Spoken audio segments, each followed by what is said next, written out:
Well, there's breaking news coming in at this hour. Now, there's been a meeting between the US President Donald Trump and New York City Mayor-elect Zohran Mamdani. Important to understand that anyone expecting political fireworks between Donald Trump and Zohran Mamdani was left sorely disappointed on Friday. Important to understand that the US President instead offered praise for the newly elected Mayor of New York City, Zohran Mamdani, saying that the two leaders agree on a lot more than he thought after months of course, name-calling and insult-hurling.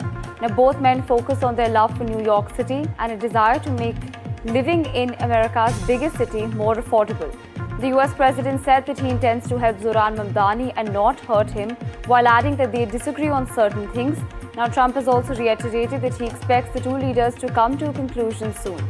Important to understand that there's been a meeting between the US President Donald Trump and New York's Mayor, in fact, Zohran Mamdani. And in the meeting, the US President has reiterated that the two leaders hope to come to a conclusion. Let's also listen in to what the leaders had to say. You know, we had some interesting conversation, and some of his ideas really are the same ideas that I have.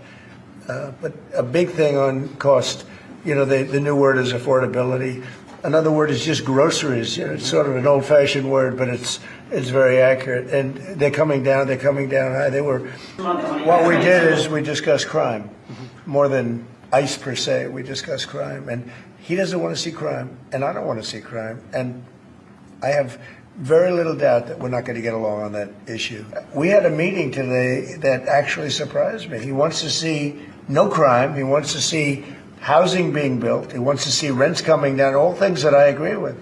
Now, we may disagree how we get there. The rent coming down, I think one of the things I really gleaned very much today, he'd like to see him come down, ideally, by building a lot of additional housing. Yeah.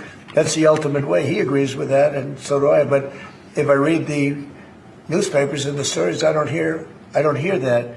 But I heard him say it today, and I think that's a very positive step. No, I don't expect. I expect to be helping him, not hurting him. A big help, because I want New York City to be great.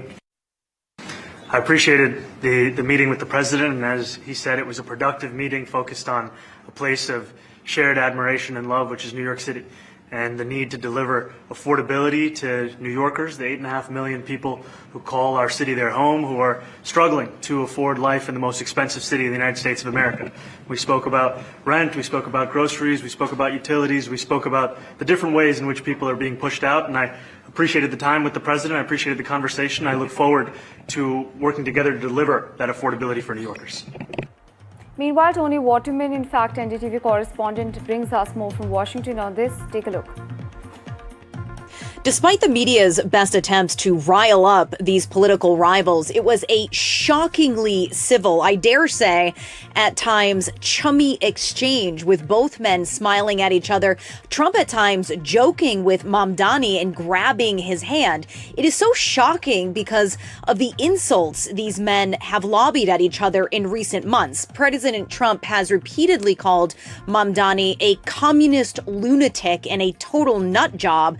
Mamdani, meanwhile, has called the president a despot with a fascist agenda. But inside the Oval Office on Friday, they really sidestepped their many combustible political differences and focused on what they have in common, most notably the issue of affordability, the high costs of groceries, utilities, and housing. This is an issue, by the way, that both Trump and Mamdani ran campaigns on and won.